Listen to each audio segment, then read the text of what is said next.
warahmatullahi wabarakatuh.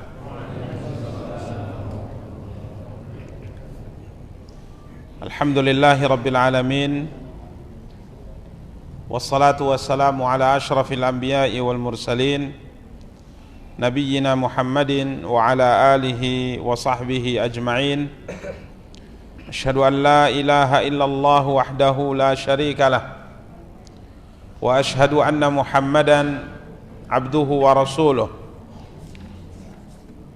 Salawatu rabbi wa salamuhu alaihi wa ala alihi wa ashabihi wa man ihtada bihadyihi wa istanna bisunnatihi ila yaumiddin wa sallama tasliman katsira, amma ba'du. Ikhwani wa akhawati kaum muslimin, kaum muslimat, rahimani wa rahimakumullahu jami'a. Alhamdulillah, puji dan syukur senantiasa kita ucapkan untuk Allah subhanahu wa ta'ala.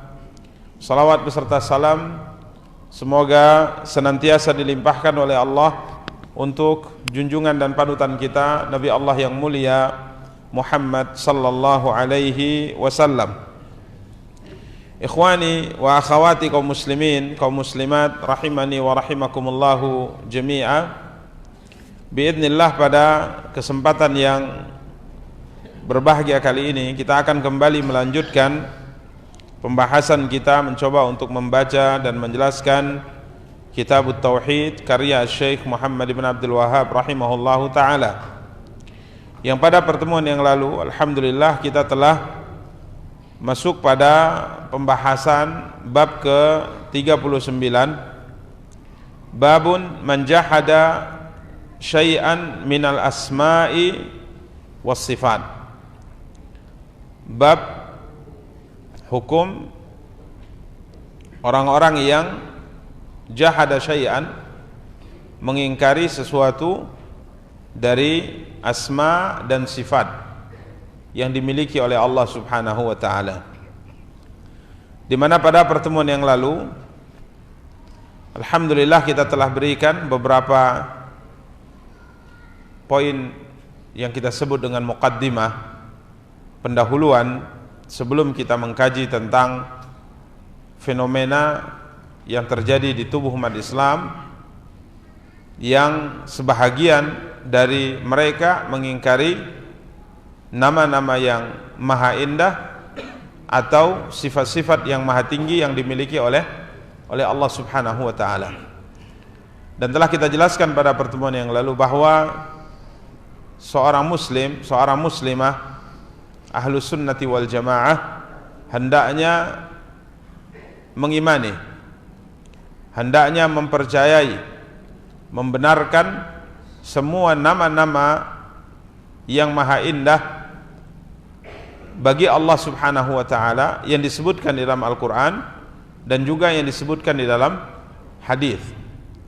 Dan seorang muslim ahlus sunnati wal jamaah hendaknya juga mengimani, mempercayai dan membenarkan semua sifat-sifat yang dimiliki oleh Allah subhanahu wa ta'ala yang disebutkan di dalam Al-Quran dan sunnah Nabi sallallahu alaihi wasallam.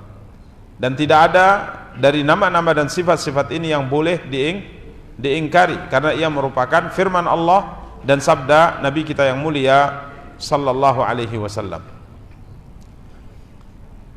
Dan telah kita jelaskan pada pertemuan yang lalu bahwa akidah ini, akidah ahlus sunnati wal jamaah dalam keimanan terhadap nama-nama yang maha indah dan sifat-sifat yang maha tinggi yang dimiliki oleh Allah subhanahu wa ta'ala telah ditetapkan oleh Al-Quran dan juga ditetapkan oleh hadis Nabi sallallahu alaihi wasallam, dan juga merupakan kesepakatan para ulama rahimahumullahu ta'ala berdasarkan apa yang difirmankan oleh Allah subhanahu wa ta'ala, laisa kamitslihi syai'un wa huwas sami'ul basir.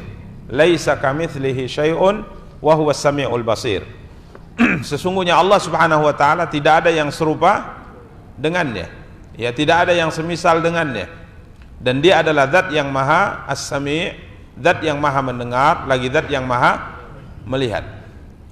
Tatkala Allah subhanahu wa ta'ala menjelaskan laisa kamitslihi syai'un, ini menafikan perumpamaan, menafikan permisalan. Artinya Allah subhanahu wa ta'ala memiliki nama dan memiliki sifat yang tidak sama dengan makhluknya, ya, tidak sama dengan makhluknya. Dia memiliki nama dan sifat yang sesuai dengan keagungan dan kebesaran yang dimiliki oleh Allah Subhanahu wa taala. Ini penafian, laisa kamitslihi syai'. Dinafikan perumpamaan, permisalan antara Allah Subhanahu wa taala dengan makhluknya. Kemudian Allah Subhanahu wa taala berfirman, wa huwas samiul basir.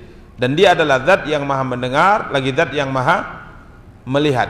Jadi ini nama Allah As-Sami dan nama Allah Al-Basir, dan telah kita sebutkan juga bahwa dari nama ini mengandung sifat. Bahkan pembahasan sifat jauh lebih luas daripada pembahasan nama.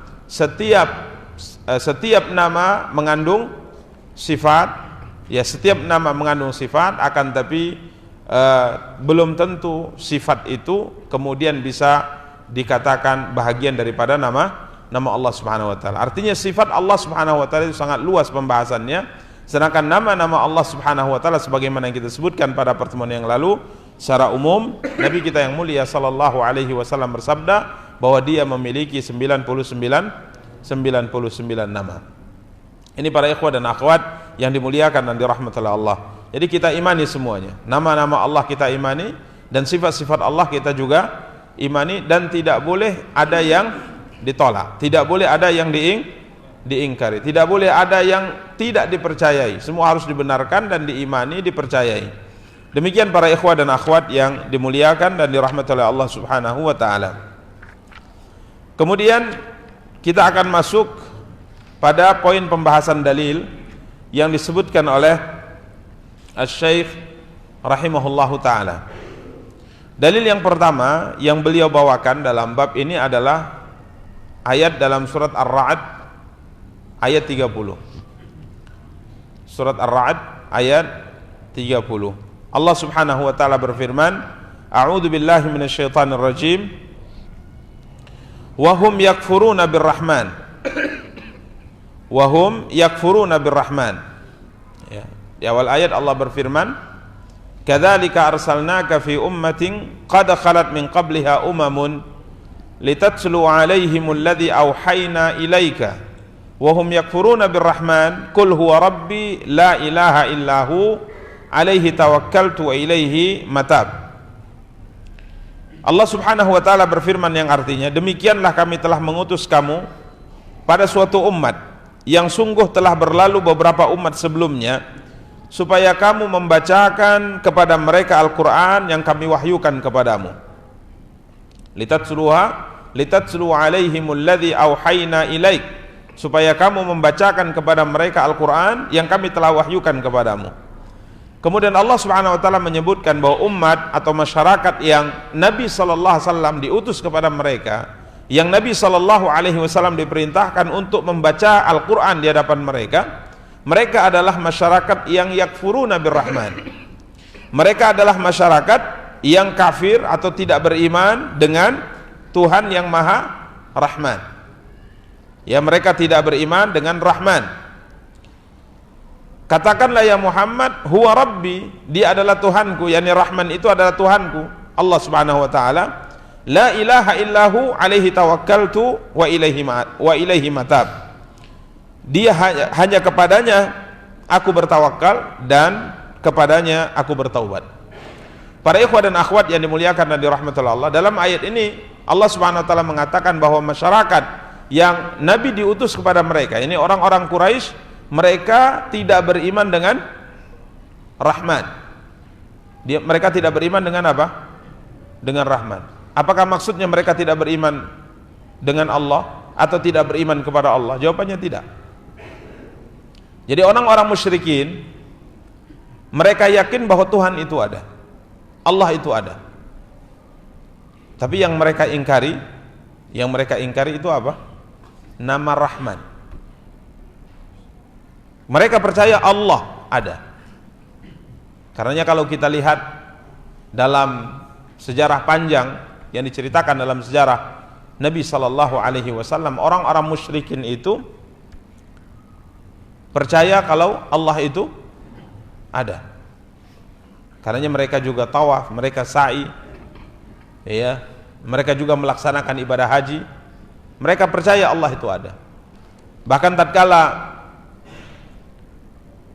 Nabi SAW dan kabilahnya dibaikot selama 3 tahun oleh kabilah-kabilah yang lain, ya, Bani Hashim dibaikot, tidak boleh berjualan dengan mereka, tidak boleh menikahi wanita mereka, dan tidak boleh menikahkan laki-laki mereka dengan wanita kabilah yang lainnya, ya, tidak boleh diberi bantuan apapun, dibaikot, sehingga Bani Hashim ini terkurung, ya, di perkampungan mereka. Bergabung dengan Bani Hashim, ya, Bani Al-Muttalib, dan yang mukmin maupun yang kafir semuanya bersatu untuk mempertahankan Nabi SAW. Termasuk tentunya orang-orang Islam, kaum muslimin dari kabilah-kabilah yang lain juga bergabung di situ, menjaga dan membela siapa? Rasulullah SAW. Pembaikotan ini dilakukan selama 3 tahun. Ya, jadi tidak ada makanan yang masuk ke perkampungan mereka saat itu selama 3 tahun, kecuali yang dikirim dengan sembunyi-sembunyi. Jadi kalau seandainya datang kafilah dagang dari luar kota ke kota Mekah membawa makanan, maka tatkala ada satu dari kabilah Bani Hashim ingin membelinya, maka orang Quraisy akan menawar di atas tawaran orang Bani Hashim. Dan kalau seandainya ditinggikan lagi tawarannya, mereka akan tinggikan lagi tawarannya supaya Bani Hashim tidak mampu apa? Membeli. Ini yang terjadi, dibaikot selama 3 tahun. Pembaikotan ini disepakati oleh semua kabilah kecuali yang saya sebutkan tadi, Bani Hashim dan Bani Muttalib. Sisa kabilah-kabilah Quraisy semuanya sepakat atas pembaikotan ini. Dan kesepakatan pembaikotan ini mereka tulis di 1 lembar. Dan lembaran ini, kesepakatan ini ditandatangani oleh semua kepala kabilah, semua pimpinan-pimpinan suku di dalam sebuah lembaran. Kemudian lembaran ini digantung di mana? Di dalam Ka'bah, digantung di dalam Ka'bah.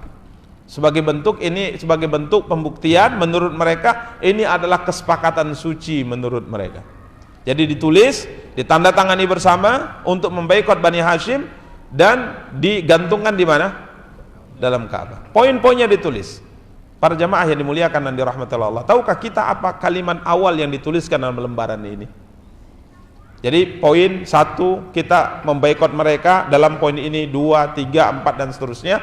Kemudian dibubuhkan tanda tangan setiap tokoh-tokoh kabilah sebagai perwakilan. Yang di atas, tulisan di atas pembukaannya itu adalah Bismika Allahumma. Bismika Allahumma. Yang kalau kita bahasakan dengan kalimat yang biasa kita ucapkan, ini kalimatnya adalah Bismillah, dengan menyebut nama Allah, dengan menyebut nama Tuhan. Bismika Allahumma, dengan menyebut namamu ya Allah ya Tuhan kami. Ini kalimat pertama dalam pembukaan apa? Kesepakatan zalim itu. Jadi sebenarnya mereka mengakui adanya Allah. Ya, karenanya mereka kita sebutkan tadi haji, mereka tawaf, mereka sa'i, mereka wukuf, ya, mereka berdoa kepada Tuhan. Akan tapi di satu sisi mereka melakukan apa? Kesyirikan pada Allah. Ya, mereka melakukan kesyirikan pada Allah. Bahkan maklum ya, sebagaimana pernah juga kita singgung pada pertemuan-pertemuan sebelumnya, tatkala Abraha hendak menyerang apa? Menyerang Ka'bah. Abraha hendak menyerang Ka'bah 50 hari sebelum Nabi kita yang mulia sallallahu alaihi wasallam dilahirkan. Ya. Tatkala Abraha hendak menyerang Ka'bah, maka kakek Nabi sallallahu alaihi wasallam kala itu menjumpainya untuk memperbincangkan tentang unta yang dimiliki olehnya berjumlah 200 ekor unta, dan unta beberapa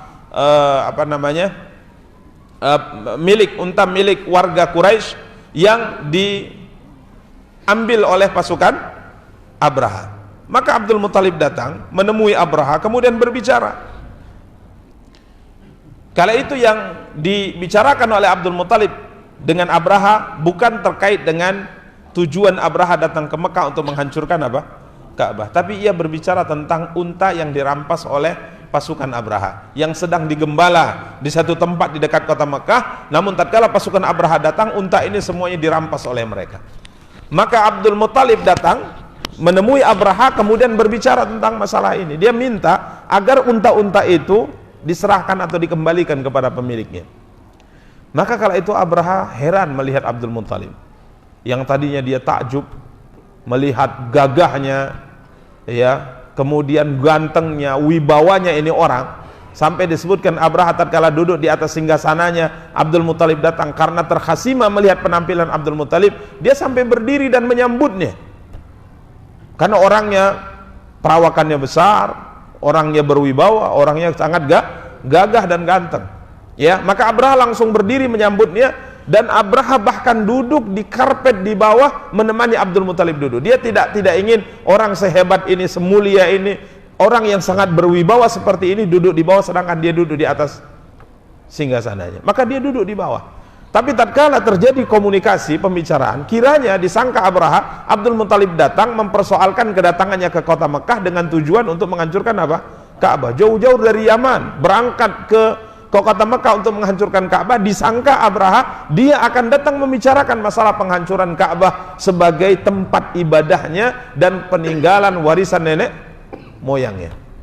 Tapi kala itu Abdul Muthalib mengatakan, saya datang kemari wahai Paduka untuk membicarakan 200 ekor unta milikku yang dirampas oleh pasukanmu. Maka Abraha kala itu mengatakan, jatuh marwahmu di hadapan saya.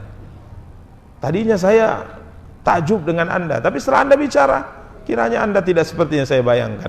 Kenapa Anda membicarakan tentang masalah unta? Berapalah unta dibandingkan dengan tempat ibadah? Berapalah unta daripada warisan nenek moyangmu? Kenapa engkau bicara tentang unta, tidak memintaku untuk menghentikan keinginanku menghancurkan peninggalan nenek moyangmu? Kala itu Abraha mengatakan, sesungguhnya saya datang kemari membicarakan unta karena unta itu milik saya. Maka saya datang membicarakannya karena itu milik saya, harta saya yang punya unta tadi. Tapi kalau Ka'bah itu bukan punya saya wahai Paduka, bukan punya saya, itu punya Allah. Itu punya Allah, dan Allah akan menjaganya. Allah akan menghalangi Anda untuk menghancurkannya. Maka Abraham mengatakan, tidak ada yang menghalangi saya akan hancurkan itu. Maka Abraham langsung mengatakan, berikan kepadanya apa?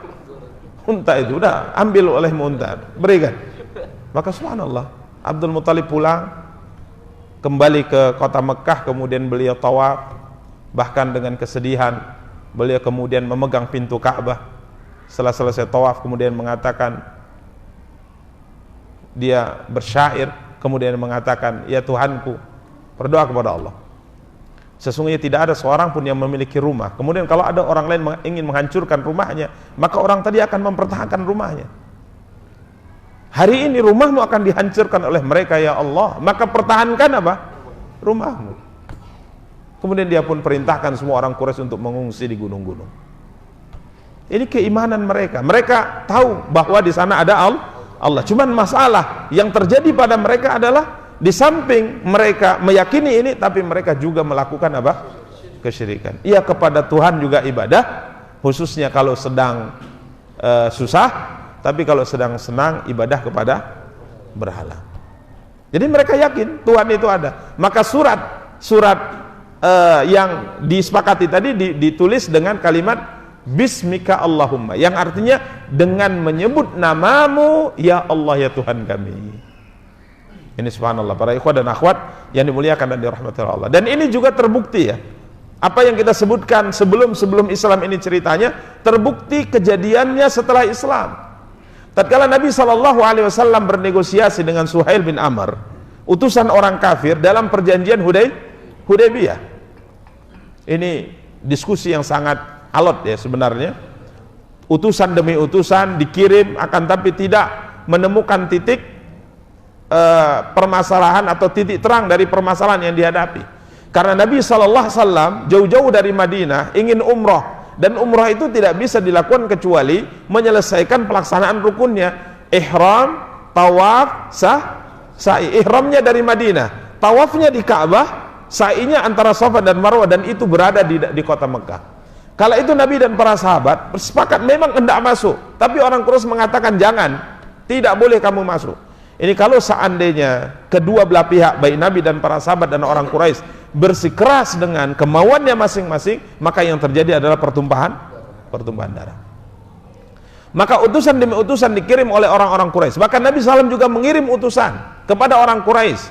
Tujuan kami datang itu bukan memerangi kalian, tujuan kami datang mengagungkan Ka'bah. Orang Quraisy mengatakan tidak boleh kalian masuk kota Makkah. Kalau masuk, kami halangi.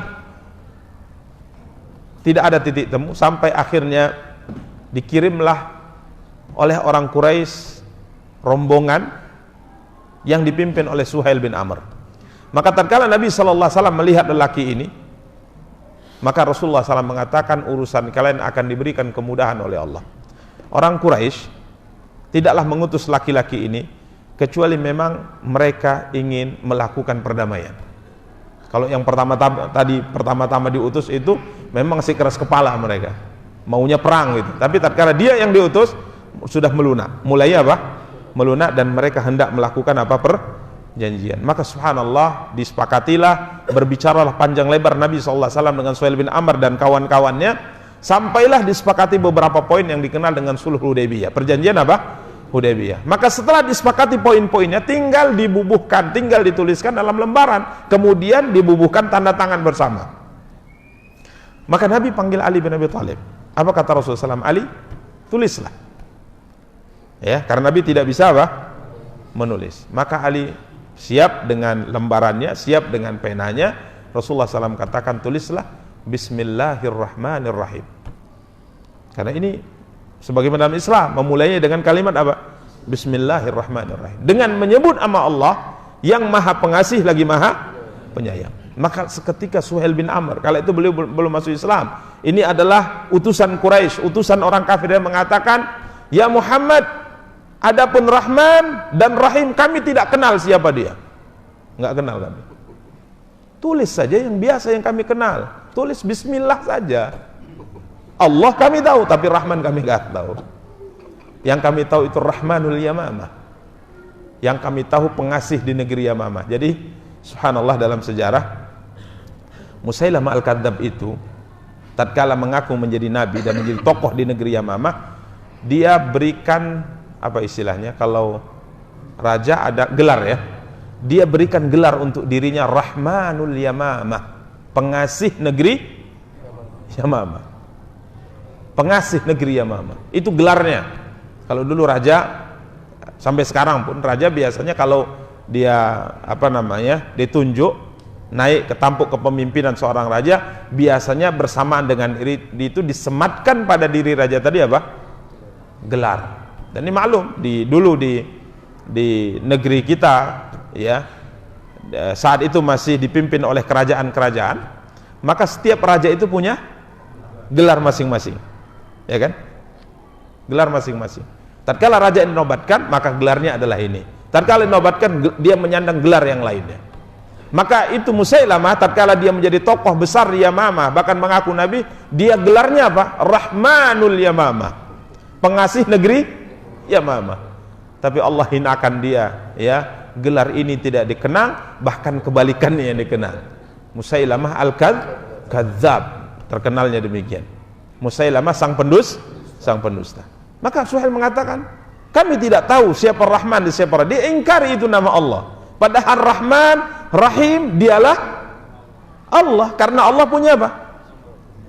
Punya nama-nama, bukan satu nama, punya nama-nama dan punya sifat. Dan di antara nama Allah adalah Rahman, di antara nama Allah adalah Rahim. Karena kita telah sebutkan bahwa dia memiliki 99 nama. Maka nama manapun dari 99 nama ini yang disebut, hakikatnya kita sedang menyebut Allah subhanahu wa ta'ala. Maka Suhail mengatakan, kami tidak kenal Rahman, kami tidak kenal Rahim, tulis saja yang biasa kami kenal. Bismillah, cukup apa? Bismillah. Maka Nabi katakan, tulis Bismillah. Tulislah apa? Bismillah. Jadi mereka meyakini akan adanya apa? Allah. Mereka kenal Allah, tapi mereka mengingkari, menolak Allah punya nama yang lain. Ini para ikhwah dan akhwat yang dimuliakan dan dirahmati Allah. Karenanya Allah Subhanahu wa taala berfirman di sini, wa hum yakfuruna birrahman. Mereka adalah orang-orang yang mengingkari Rahman. Di mana Rahman itu bahagian daripada nama Allah yang lain. Ini para ikhwah dan akhwat yang dimuliakan dan dirahmati Allah. Apa isyarat daripada ayat ini? Menunjukkan bahwa siapa yang mengingkari nama Allah Subhanahu wa taala, maka disebut oleh Allah di sini apa? Yakfurun. Mereka kafir. Tapi poin ini tentunya tidak boleh sembarangan, karena kita ahlu sunnati wal jamaah menghukumi orang yang mengingkari asma dan sifat kepada kekufuran jika seandainya dia mengingkarinya bukan karena takwil atau syubhat. Bukan karena takwil atau syubhat. Maka poin takfir ini sering kita ingatkan. Ini tatkala kita bicara yang melakukan ini maka dia kafir, ini hukum umum. Akan tapi tatkala nanti ada seorang yang melakukan hal atau perbuatan yang dikatakan yang melakukan ini kafir, maka orang tadi tidak boleh langsung dikafirkan, tak boleh langsung divonis, karena ini bahaya. Nabi SAW mengatakan, barang siapa yang berkata kepada saudaranya kafir, ya dia jelas muslim kemudian kamu kafirkan, padahal tidak seperti itu, maka kekafiran akan kembali kepada diri yang menuduh. Karena ini bahaya ya, mengkafirkan itu berbahaya. Sehingga lebih bagus salah tidak mengkafirkan seorang yang diragukan keislamannya daripada salah mengkafirkan seorang yang muslim. Allahumma kecuali kalau seandainya orang tadi memang hukum asalnya apa? Kafir. Seperti yang beragama di luar Islam, kita katakan kafir. Tapi kalau dia hukum asalnya muslim, dia bersyahadat la ilaha illallah, kemudian dia melakukan atau mengucapkan perbuatan-perbuatan yang bisa menyebabkan kekufuran, maka untuk memvonisnya kafir ini hati-hati. Ini hati-hati. Dan itu tidak boleh sembarang orang yang kerjaannya apa? Mengkafirkan. Lihat, kafir, kafir, kafir. Sehingga jadi jamaah kupar kafir. Ya hati-hati. Ya hati-hati. Ini kelompok-kelompok seperti ini akhirnya mengkafirkan semua orang dan mengkafirkan siapapun, sampai tatkala mereka tinggal berdua, yang lain sudah dikafirkan, dua orang ini pun saling mengkafirkan. Subhanallah, tatkala kawannya sudah dia kafirkan, maka dia juga ragu, saya ini kafir atau muslim. Nah itu dia. Ini mereka ini. Makanya aneh ini. Kelompok ini aneh ya. Makanya kalau ada orang ini kafir nih, kafir ini subhanallah, memiliki pemahaman yang melenceng, memiliki pemahaman yang menyimpang. Namun secara umum ya kita berbicara yang melakukan ini maka hukumnya apa? Kafir. Melakukan itu hukumnya kafir. Karena memang seperti itu nasnya dalam Al-Quran dan sabda Nabi kita yang mulia sallallahu alaihi wasallam. Tapi untuk memvonis orang-orang tertentu yang pada asalnya dia muslim, maka ini kita harus berhati-hati. Lebih bagus salah tidak mengkafirkan daripada salah mengkafirkan. Lebih bagus salah tidak mengkafirkan. Salah sebenarnya dia sudah kafir, tapi kita salah tidak mengkafirkan dia karena kita khawatir terhadap keselamatan diri kita. Itu lebih bagus kesalahannya, lebih ringan kesalahannya dibandingkan salah mengkafirkan orang yang tidak kafir. Ini para ikhwah dan akhwat yang dimuliakan dan dirahmati oleh Allah Subhanahu wa taala. Karenanya orang-orang yang mengingkari nama-nama Allah, mengingkari sifat-sifat Allah, secara umum mereka adalah orang-orang yang keluar dari Islam. Bagaimana tidak? Dia ingkari. Allah Subhanahu wa taala jelas mengatakan dalam Al-Qur'an bahwa Dia Maha Rahman, Dia Maha Rahim, Dia Maha Aziz, Dia Maha Ghaffar, Dia Maha Sami, Maha Basir, Maha Qahhar. Semua sifat ini, semua nama ini disebutkan dalam Al-Qur'an. Datang dia kemudian mengatakan Allah tidak memiliki nama Sami, padahal dalam Al-Qur'an disebutkan demikian. Maka hakikatnya tatkala dia mengingkari ini, dia mengingkari Al-Qur'an, mengingkari hadis Nabi kita yang mulia sallallahu alaihi wasallam. Dan semua kita sepakat, orang yang mengingkari ayat Al-Qur'an atau mengingkari hadis Nabi sallallahu alaihi wasallam yang sahih, maka dia dihukumi keluar dari apa? Dari Islam. Demikian para ikhwah dan akhwat yang dimuliakan dan dirahmati oleh Allah Subhanahu wa taala. Wa hum yakfuruna birrahman. Kemudian dalil yang kedua dalam Sahih Al-Bukhari, ini perkataan Ali bin Abi Thalib radhiyallahu anhu. Beliau berkata, yakni Ali bin Abi Thalib berkata, hadithun nas bima ya'rifun, aturiduna ayyukadzdzaballahu wa rasuluhu. Berbicaralah kepada manusia sesuai dengan apa yang mereka ketahui. Apakah kalian ingin Allah dan Rasulnya didustakan? Apakah engkau ingin Allah dan Rasulnya didustakan? Apakah engkau ingin orang-orang yang engkau sampaikan sesuatu kepada mereka kemudian mereka mendustakan Allah dan Rasulnya? Kalau sudah mendustakan Allah dan Rasulnya, apa yang terjadi? Hukum orang ini bagaimana? Keluar dari Islam. Makanya ini hadis disampaikan oleh Syekh rahimahullah ta'ala untuk menjelaskan kepada kita bahwa beberapa poin dalam agama kita kadangkala tidak cocok atau kurang tepat waktunya dibahas kepada beberapa orang, karena ia masuk dalam poin pembahasan yang terlalu dalam, butuh perincian yang kadangkala orang-orang tatkala mendengarnya dia malah bingung, dan tatkala dia bingung, dia tidak paham, maka akhirnya dia mengatakan tak benar itu, padahal tidak ada terdetik di dalam dadanya sebenarnya mengingkari Quran dan hadis, tapi karena penyampaian permasalahan yang disampaikan kepadanya dia belum paham, nalar dan akalnya belum sampai untuk mencerna itu, akhirnya diambil jalan pintas. Nggak benar itu yang kau sampaikan. Ini menunjukkan juga bahwa poin permasalahan yang hendak disampaikan kepada mad'u, kepada orang-orang yang akan kita dakwahi juga harus dipilih pembahasannya. Dipilih pembahasannya. Contoh dalam bab asma dan sifat yang sedang beliau sebutkan dalam bab ini, bab ke-39, ada poin-poin pembahasan dalam asma dan sifat yang tidak menjadi belum tepat dikonsumsi oleh orang awam. Karena kalau masuk ke poin-poin pembahasannya, orang awam akan bingung, kemudian mereka bisa-bisa mengingkari. Kalau sudah mengingkari padahal itu adalah Quran dan hadis, ini berbahaya. Makanya pembahasan kita di kajian-kajian umum, ya, itu sebenarnya pembahasan umum. Seperti tatkala kita berbicara tentang asma dan sifat, yang penting imani apa yang difirmankan oleh Allah dan disabdakan oleh Rasulullah terkait dengan asma dan sifat. Adapun poin-poin contoh-contoh asma dan sifat satu persatu, kemudian kajinya, pembahasannya, perinciannya, ini hanya dibahas di kalangan para penuntut ilmu. Ya, kalau kita orang awam, yang penting kalau ada Al-Quran berfirman, Rasulullah SAW bersabda tentang asma dan sifat, maka kita imani, tidak boleh kita ingkari. Kaidahnya kemarin kita sebutkan, isbatun bila ta'til wa tanzihun, isbatun bila tamthil wa tanzihun bila ta'til. Kaidahnya kita tetapkan asma dan sifat bagi Allah, tapi tidak dengan menyerupakan asma dan sifat bagi Allah dengan makhluknya. Kita sucikan Allah subhanahu wa ta'ala, tapi tidak dengan mengingkari asma dan sifat. Persis seperti ayat yang kita bacakan tadi, laisa kamitslihi syai'. Ini pensucian. Ini pensucian. Kita hendak sucikan Allah. Allah tidak serupa dengan makhluknya.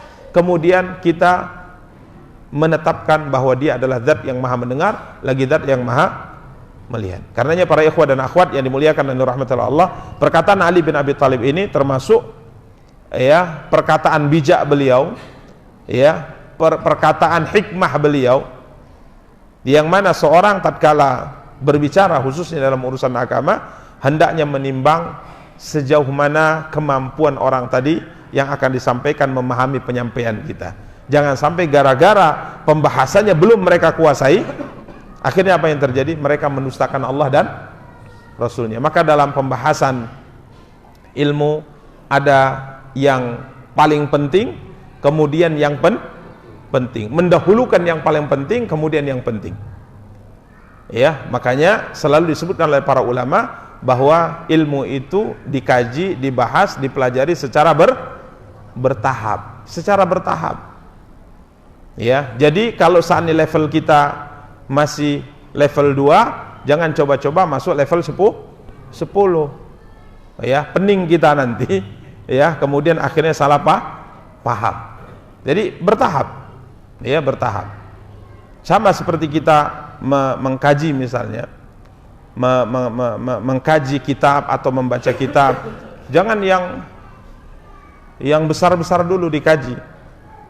Kaji dari yang kecil-kecil, perlahan. Bab yang kita bahas, bab bersuci, kemudian baru masuk bab sholat, kemudian masuk bab zakat, kemudian masuk dalam bab puasa, kemudian bab haji, kemudian buyuk, secara bertahap dikaji. Ya, kemudian kalau sudah menguasai ini baru masuk ke pembahasan yang lainnya. Makanya sebenarnya belajar itu memang dia tidak boleh putus. Belajar tidak boleh berhenti. Kalau berhenti, ini susah nih. Ya, seperti misalnya kajian kita di masjid ini, kita awali dulu dengan kitab apa dulu? Usulus Salasa. Kita mulai dari kitab kecil. Ya, kemudian kita pindah dari satu kitab yang lain, baru kemudian kita masuk yang kitab agak tebal ini. Makanya kalau yang sering hilang timbul, ya bingung nanti gitu. Makanya belajar itu harus rutin, terus menerus. Dia tidak boleh putus. Dia tidak boleh putus. Karena kalau sudah satu pembahasan putus, itu nanti nyambungnya agak susah. Terakhir futur sendiri kan, males sendiri. Ini Ustaz ngomong apa sih? Gitu loh. Ustaz ngomong apa ini? Nggak paham saya. Jadi kadang-kadang ada yang baru ngaji misalnya, kemudian dia dengar-dengar, ada yang kamu paham, satu pun kalimat sampai Ustaz saya nggak paham. Karena levelnya masih 1, sedangkan kita sudah masuk level 10. Tapi tidak apa-apa, yang penting mungkin datang, kalau kajian umum seperti ini datang untuk mencari keberkahan dan berdoa kepada Allah, semoga sedikit demi sedikit nanti mulai paham. Tapi kalau memang belajar khusus dia, itu memang tidak boleh berhenti. Tidak boleh berhenti dan tidak boleh absen dia. Karena kalau absen akan bingung. Makanya selalu saya katakan kepada teman-teman yang ingin belajar, benar-benar belajar, maka ikuti tahapan belajar itu sampai selesai. Jangan di awal saja semangat, di pertengahan gak semangat, kalau sudah mau tutup, apalagi ada panggang-panggangnya, penutupan kajian, wah datang gitu, rame gitu kan, sehingga apa yang dia dapat? Gak ada yang dapat, setengah-setengah jadinya. Nah selalu saya katakan yang setengah-setengah ini ngerusak dia.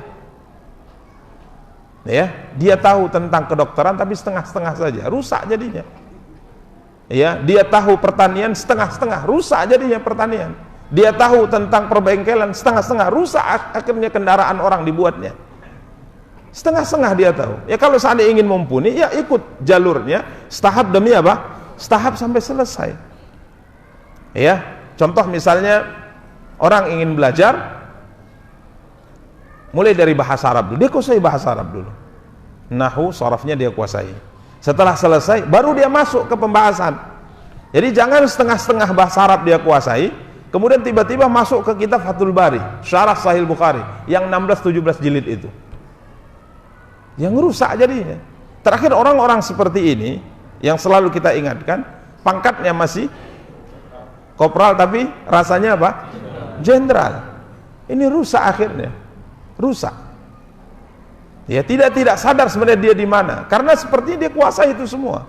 Apalagi kemudian dia punya buku-buku terjemah dan yang lainnya. Makanya para ikhwah dan akhwat yang dimuliakan dan dirahmati Allah, bagi kita-kita yang mungkin sudah mulai diminta pendapatnya dalam urusan agama, diketengahkan oleh orang di depan dan banyak orang konsultasi kepadanya, coba selalu tingkatkan kemampuan, jangan berhenti. Karena memang tokoh yang dibutuhkan dalam urusan agama di negeri kita itu sangat kurang, sehingga kadang-kala orang yang namanya masalah itu pasti ada, dan mereka butuh solusi, dan mereka tidak tahu siapa yang harus ditanya, sehingga akhirnya yang agak jenggotnya panjang, itulah dia. Halo Ustadz, ini Ustadz nih kan gitu kan. Qadarullah Ustadznya nggak jenggot pula gitu kan. Wah, dah selesai. Ya, jubahnya panjang, ini dia Ustadz, ana mau tanya ini Ustadz. Akhirnya kita merasa juga, saya sudah 10 tahun ngaji. Silahkan, apa yang mau anda tanya? Subhanallah. Makanya hati-hati. Ya kalau betul-betul ingin belajar, belajar dengan tahapan. Bahasa Arab, kemudian dalam bab akidah saja itu pakai tahapan, dalam bab hadis tahapan. Sebagian para ulama mengatakan kalau anda memang benar-benar ingin belajar, bukan ngaji seperti ini. Kalau ngaji seperti ini kan hanya motivasi saja sebenarnya, mungkin menambah-nambah wawasan. Tapi kalau memang belajar, orang mau belajar hadis misalnya, dia hafal dulu kitab Arba'in, 42 hadis karya Imam Nawawi. Kalau sudah selesai dia hafal, dia naik levelnya ngapal Umdatul Ahkam. Ini hadis-hadis yang disepakati oleh Imam Bukhari dan Muslim, itu ada 600 hadis. Kalau sudah hafal, naik tingkatan lagi masuk ke Bulughul Maram, ada 1000 sekian hadis yang dikarang Imam Ibnu Hajar Al-Asqalani. Kalau nanti sudah selesai ini, naik lagi baru mulai ngapal Sahih Bukhari, Sahih Muslim, Sunan Abi Daud, Sunan Tirmidzi, Sunan Nasa'i, Sunan Ibnu Majah. Kalau sudah hafal 2 lagi, hafal lagi Muwatta, terus begitu. Nah kalau kita levelnya di mana? Arba'in sudah 42 hadis karya Imam Nawawi. Ngapal satu aja pun sampai uban pun belum hafal Ustaz. Ya sudah, kalau demikian ngaji saja, dengarkan. Jangan sok-sok menjawab. Ajak saja orang untuk mengaji, ajak saja orang untuk belajar. Ajak tetangga, dia bertanya, saya nggak tahu, ayo ngaji, tanya ke Ustaz. Ayo ngaji, begitu saja. Karena urusan agama ini urusannya besar, urusannya berat. Ini para ikhwan dan akhwat yang dimuliakan dan dirahmati oleh Allah Subhanahu wa taala. Karenanya hadisun nas bima ya'rifun. Sampaikan permasalahan agama kepada manusia sesuai dengan kemampuan mereka. Berbicaralah kepada orang sesuai dengan kadar kemampuan mereka dalam memahami apa yang kau sampaikan. Mulai dari perkara yang kecil, yang paling penting, kemudian yang penting. Begitu seterusnya, naik level. Jadi jangan pertama kali ngaji langsung kita buka bab jihad. Kita belajar jihad ini karena fenomena di Ceknya, di Palestina, di ini jihad, kita jihad. Kita belajar jihad ini. Terakhir karena pondasinya tidak kuat, apa yang terjadi? Keluar, jadi gimana ini jihad nih? Kita bunuh saja orang itu. Gitu dia. Sehingga salah dia karena pondasinya tidak bagus. Makanya bab jihad itu dibahas dalam fikih di akhir-akhir pembahasan. Setelah sholatnya duduk, zakatnya duduk, puasanya duduk, muamalahnya duduk dan sebagainya sudah dibahas, baru kemudian masuk dalam bab apa? Bab jihad. Ini agama seperti ini yang dijelaskan oleh para ulama rahimahumullahu ta'ala. Karena kalau salah penyampaian mereka tidak paham, ditakutkan Allah dan Rasulnya didustakan. Demikian para ikhwah dan akhwat yang dimuliakan dan dirahmati Allah, semoga yang kita sampaikan bisa dipahami dengan baik. Kita cukupkan. Subhanakallahumma bihamdik, asyhadu an la ilaha illa anta, astaghfiruka wa atubu ilaik. Wassalamualaikum warahmatullahi wabarakatuh.